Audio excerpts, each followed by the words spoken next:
Hello, everyone. Welcome to the round 20 preview. It's Carlton. It's the West Coast Eagles. It's Marvel Stadium on Sunday at 3:20 p.m. Very excited for this one. The Carlton Football Club is something that is just bringing us a lot of joy at the moment. We've won 3 games in a row. We've ticked all the boxes that we needed to tick over the last, 6 or 7 weeks. And now we get a chance to go up against a genuine premiership contender. I think if you asked me to pick one team who I thought would definitely make the grand final, I think West Coast is that team. Why?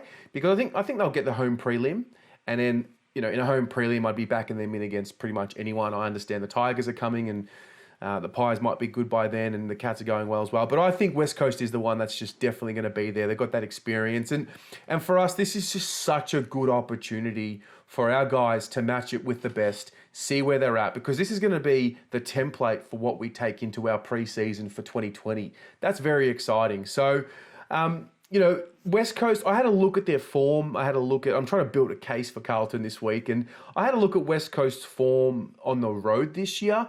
And the one thing I've noticed with them, they haven't really put teams away on the road.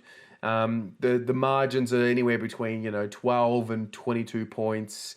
And I just think that we'll be in the game. I just think the way that we play, we're not a side that you look at us anymore. You wake up in the morning and you think, oh God, how's it going to go today? Are we going to be able to match it with them for a quarter? And that gives me a little bit of confidence this week, knowing that they don't put teams away, knowing that we actually do traditionally play well against them.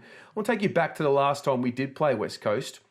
It was early in the season in 2018, before everything sort of went sour. And as you can see here, we had our chances. West Coast didn't put us away. We ended up only losing by just under 2 goals, I think it was in the end.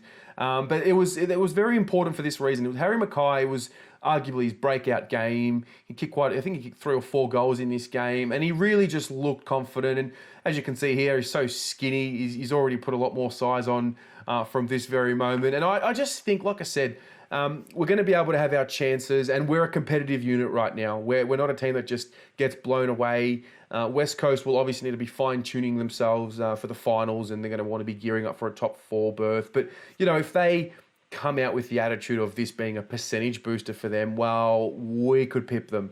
And as you can see here, Harry kicks a nice goal there. He had a few chances and some nice marks, got a few free kicks as well. But the main thing is he was kicking straight. And I know there's been a little bit of criticism of him over the last few weeks because he hasn't been kicking straight. His ball drop seems to be a bit off at the moment. But this guy is going to be fine. He finds a way to impact games, whether it's bringing the ball to ground and the like, or if it's just coming up the ground and taking marks. So I'm really enjoying his progress. He's a young guy. He's 21 years old. He's got so much footy ahead of him. He's still got to learn. I mean, you look at Josh Kennedy, for example, and we'll touch on him in a minute. But Josh Kennedy, he's in the prime of his life right now, probably towards the end of his big primetime window. But we've still got those great years ahead of us with Harry Mackay. On Josh Kennedy, looking forward to the matchup with, him and Jacob Wiedering. I spoke about it after the Adelaide game. The one thing I'm really enjoying about Jacob Wiedering is that if he does get beaten early in the game, he's able to respond. He doesn't let it get to him mentally. I sort of found that last year and the year before he was just getting flustered a little bit, probably because he's putting so much pressure on himself to perform. So I back Jacob Wiedering to do a really good job and keep Josh Kennedy honest. And, prior to last week, Josh Kennedy was in a little bit of a rough patch. So there's form to suggest there that Jacob could do a job on him. For me, you look at their small forwards, they're really dangerous. The Willie Riolis, Petruccelli, if he's in, Cameron, Ryan and the like, they're just so quick.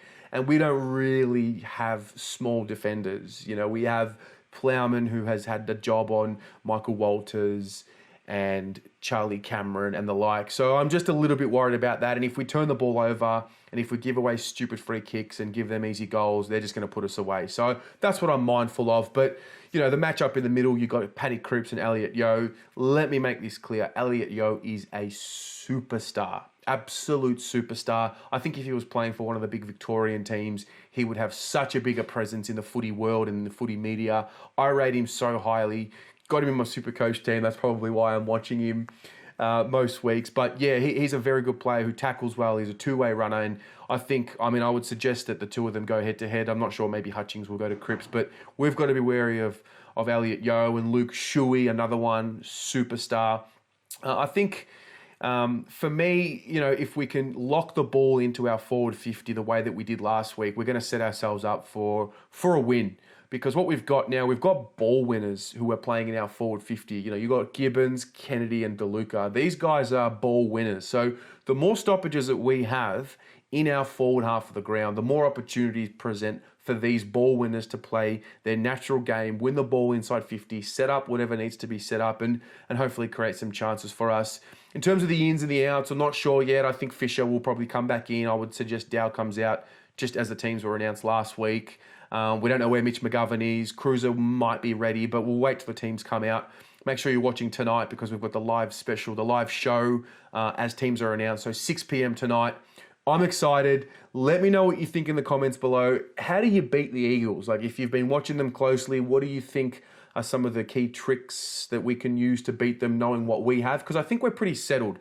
There's no pressure on us. We've won 6 games for the year. The season is pretty much a pass mark in a sense right now. 5 to 7 wins was where we were looking at. So there's no pressure on us. There's no expectation. The boys can just play freely. We're hearing all the comments about how they're just loving being at the club, exciting times, momentum's there. Now, I want to know, let me know, how do we beat the West Coast Eagles in the comments below? Looking forward to it. Make sure we get there in the tens of thousands of us there, and should be a great day at the footy. Go the Blues.